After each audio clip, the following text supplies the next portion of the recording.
네, 한 주간의 글로벌 경제 현안을 심도 있게 심층 분석을 다뤄드리는 시간입니다. 경제 전망대고요. 한국경제신문의 한상춘 논설위원 함께합니다. 안녕하십니까? 네, 안녕하십니까? 자, 어제부터 이제 각국 중앙은행들이 2013년도 통화정책을 어떻게 운용할지에 대한 통화정책 운용회의가 시작이 됐습니다. 각국 중앙은행의 회의 어떻게 진행이 되는지 그 내용부터 서두에 한번 좀 설명을 좀 부탁드려보죠. 네, 각국의 통화 정책 업무는 사실 어제부터 시작됐다 이렇게 보시면 되는데요. 중앙은행 회의가 이미 회의 결과도 나오고 해서 잠시 말씀드리겠습니다는 대부분 국가들의 중앙은행 회의가 어제 이제 본격적으로 시작됐습니다. 어제 같은 경우는 세 개 국가가 있었죠. 관심이 됐던 유럽 중앙은행 회의, 그 다음에 영란은행 회의, 그 다음에 인도네시아 중앙은행 회의, 그리고 오늘은 금통위가 열렸습니다. 회의 결과에 대해서는 이미 나왔기 때문에 잠시 후에 좀 말씀드리겠습니다. 아무튼 이것을 기점으로 해서 각국의 관심이 되는 통화정책 방향이 잡히게 되고, 또 이달 말에는 FRB 회의가 있죠. 그래서 증시 입장에서는 각국의 중앙은행 회의에서 어떤 회의 결과가 도출할 것이다. 특히 첫 달에 이 내용이 아마 증시라든가 경제 측면에서 가장 중요하지 않냐 생각됩니다. 네, 지금 화면에 CB 회의 이렇게 나오는데 센트럴 뱅크라고 하는 중앙은행 회의들이 본격적으로 개막을 했다 이렇게 정리를 해주셨고요. 자, 그렇다면 이 중앙은행들이 표면적으로는 그렇습니다만 물밑으로 빨리 움직이고 있지 않습니까? 네, 그렇습니다. 흡사 100조의 수행하는 영법과도 비슷한 것 같은데 올해 어떤 변화를 추구하게 됩니까? 네, 최근에 중앙은행에는 많이 변신을 꾀하고 있어요. 이것이 이미 미국의 전미경제학회라든가 이런 데서도 중앙은행의 방향을 어떻게 가져갈 것이냐 하는 것이 화두가 되고 있습니다는 사실상 최근에 중앙은행은 많이 변하고 있다고 볼 수 있습니다. 대체로 변화된 내용이 상당히 많습니다는 한 4가지 권한을 이렇게 4가지 변화를 요약해 볼 수 있지 않냐 생각하는데요. 무엇보다도 물가 안정보다는 성장을 중시하는 것이 각국 중앙은행의 공통적인 특징이다 이렇게 볼 수 있습니다. 그리고 항상 이 성장을 목표로 한다면 적정금리 산출이 상당히 중요한데요. 과거에는 소위 물가 상승률의 경제 성장률 더한 이런 것을 피셔 이퀘이션 방식이다 이런 얘기를 하는데요. 이와 달리 정책 목표를 감안한 테일러 준칙에 의해서 적정금리 산출하는 방식이 선호되고 있다. 물론 이제 거시경제 이론을 공부하신 분 같은 경우는 테일러 준칙은 사후의 금리의 적정성을 따지는 이런 게 원칙입니다는 사실 최근에 있어서는 오히려 사전적으로 적정금리 산출하는 방식으로 자주 활용하고 있다를 볼 수 있습니다. 그리고 통화정책 관할 범위에 있어서는 실물경제를 감안하는 그린스본 독트린에서 이제는 부동산과 주식과 같이 자산시장을 감안하는 이러한 소위 버냉키 독트린으로 방식이 바뀌고 있다를 볼 수 있고요. 정책수단에서는 그런 것 같습니다. 이 기준금리를 변경하는 것보다는 확실히 양적완화로 주사를 활용하는 것 같습니다. 그리고 세계 각국의 입장에서는 감독권을 어떻게 둘 것이냐 하는 측면도 우리가 이제 중앙은행의 인수위 보고 때도 역시 이런 문제들이 좀 상당 부분 고민하실 거로 이렇게 보이는데요. 대체로 보면 중앙은행의 감독권을 넣되 의회에서는 중앙은행에 대해서 견제하는 이런 방식으로 사실상 감독권을 어떻게 보면 일원화시켜서 금융위기 같은 수시로 발생되는 위기를 방지하는 데 감독의 일원권을 주고 있다 하는 이 문제를 좀 말씀드리고 싶습니다. 네.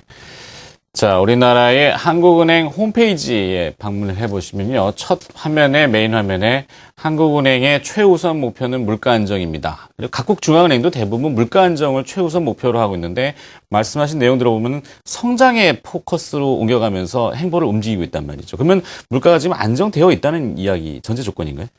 네, 지금은 물가가 상당히 좀 안정되어 있습니다. 그래서 중앙은행이 이렇게 유지를 하고 이렇게 설립하는 데는 막대한 비용이 들어가는데요. 안정되어 있는 물가를 안정시키기 위해서 이 막대한 조직을 운영할 필요가 있겠느냐 하는 이런 생각도에서 좀 중앙은행의 목표가 다소 변경해야 되지 않느냐 하는 이런 쪽의 필요성을 많이 제기되는데요. 그렇다면 물가는 상당히 안정되어 있을까 하는 측면에서는 상당 부분 안정되어 있습니다. 대체로 보면 수요 측에서는 지금 글로벌화와 그다음 온난화로 인해서 시장의 지위가 오버 서프라이이기 때문에 사실 수요층의 입장을 지는 상태거든요. 이럴 때는 할인마트라든가 월마트가 잘 되는 이유도 바로 이런 측면이거든요. 그래서 최종 상품의 가격 파괴, 가격 인하로 인해서 대체로 보면 물가는 상당히 안정되는 이런 요인을 작용하고 있다고 볼 수도 있고요. 공급 측에서도 사실 미국이 달러 약세, 물론 계절 특수한 시기적 요인이냐 하겠습니다는 그래도 최근에 원재 가격이 좀 다소 고개를 숙이는 상태에서 미국이 달러 약세를 하다 보니까 다른 국가들은 자국 통화가 평가 절상되거든요. 오늘도 우리 원달러 환율은 1,050원대를 진입하고 있습니다는 이런 것이 수입 물가를 안정시키는 역할을 한다 이렇게 볼 수 있습니다. 그리고 성장을 중시하다 보니까 인플레 타겟팅선을 좀 많이 올리는 상태거든요. 그러다 보니까 인플레 타겟팅선을 올리면 사실 물가의 부담은 줄어든다는 얘기거든요. 그래서 기준금리 결정이라든가 유동성 조절이라든가 이런 측면에서 금리에 대한 인식을 좀 약화시키는 것이 인플레 타겟팅선을 올리는 선이다 이렇게 볼 수 있습니다. 그래서 대표적으로 보면 페드 같은 경우에도 지난해 말 연준 회의에서 사실상 명시적으로 입장을 하지 않았습니다는 우리가 기준금리를 6.5%까지 실업률이 떨어질 때까지 하다 해도 그 전제 조건에 있어서는 물가의 억제선을 2.5%, 당초에는 2%였거든요. 2.5%까지 이렇게 올리겠다 하는 이런 내용을 얘기했는데요. 결과적으로 보면 시장에서는 이 미국의 중앙은행의 물가 인플레 타겟팅 선을 2%에서 2.5%로 올린 거 아니냐 이렇게 보고 있거든요. 아무튼 간에 총수요, 디맨드 풀 사이드에서는 월마트 효과 때문에 가격이 안정되고 코스트 푸시 측면에서는 원재 가격이 안정된 상태에서 미국을 제외한 다른 국가들은 자국 통화가 절상되는 상태에 안정이 되고 또 물가에 대한 부담이 되는 선은 인플레 타겟팅 선을 올리다 보니까 상대적으로 중앙은행이 물가 안정을 지켜야 된다 하는 이런 압력에서 좀 벗어나는 상태거든요.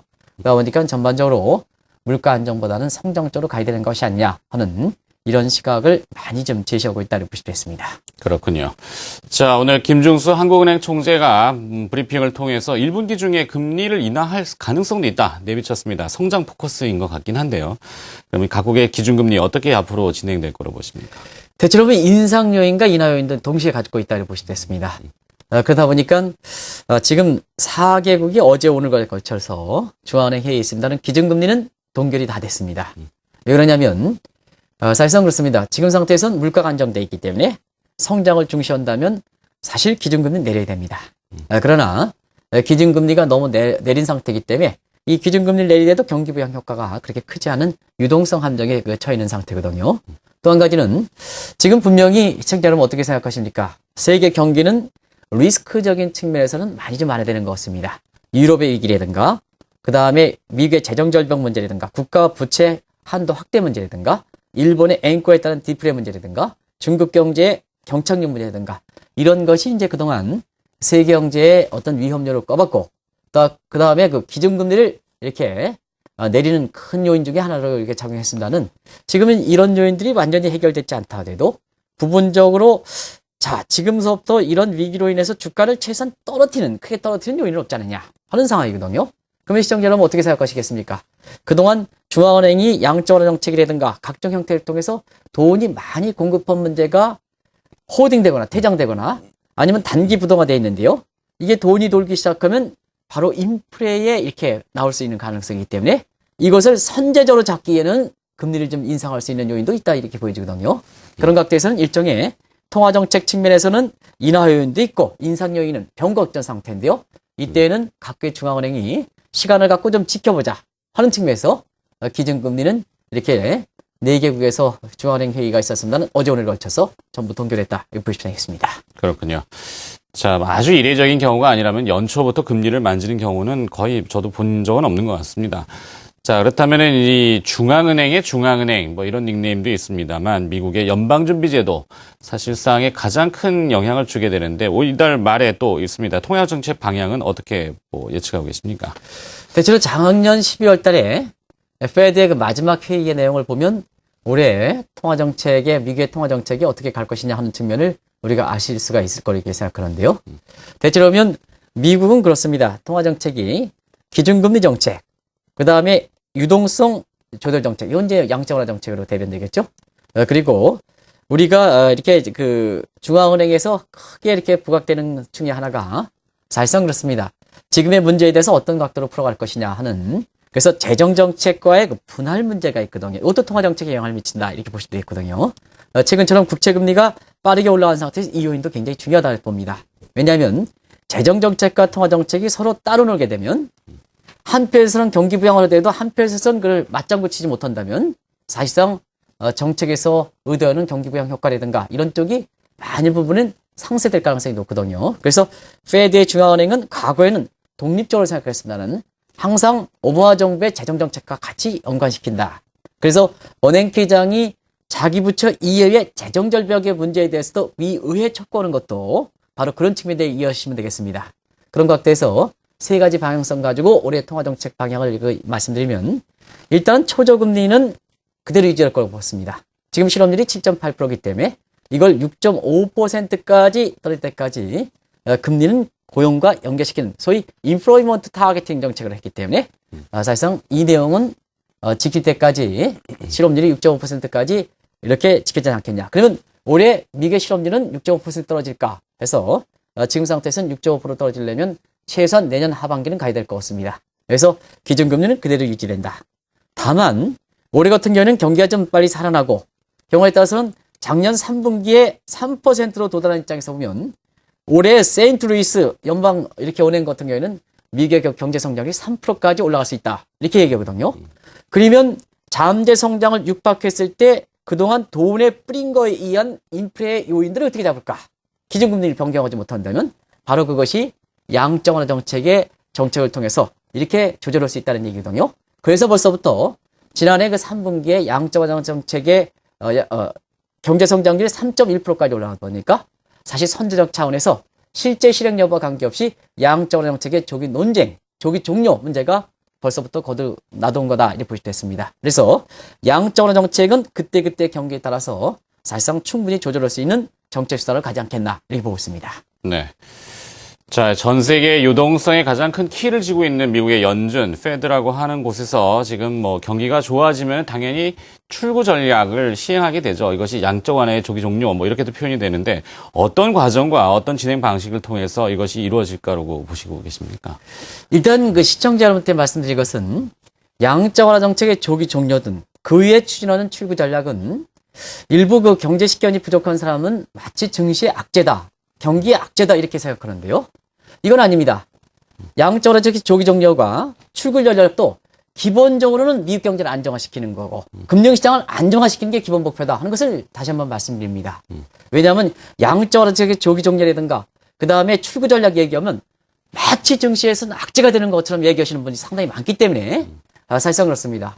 시청자 여러분 이게 FRB 의장이라면 자 그동안 국민들의 양해를 거쳐서 위기를 극복하기 위해서 비정상적인 대책에 해당되는 비상대책을 추진한 이유는 뭡니까?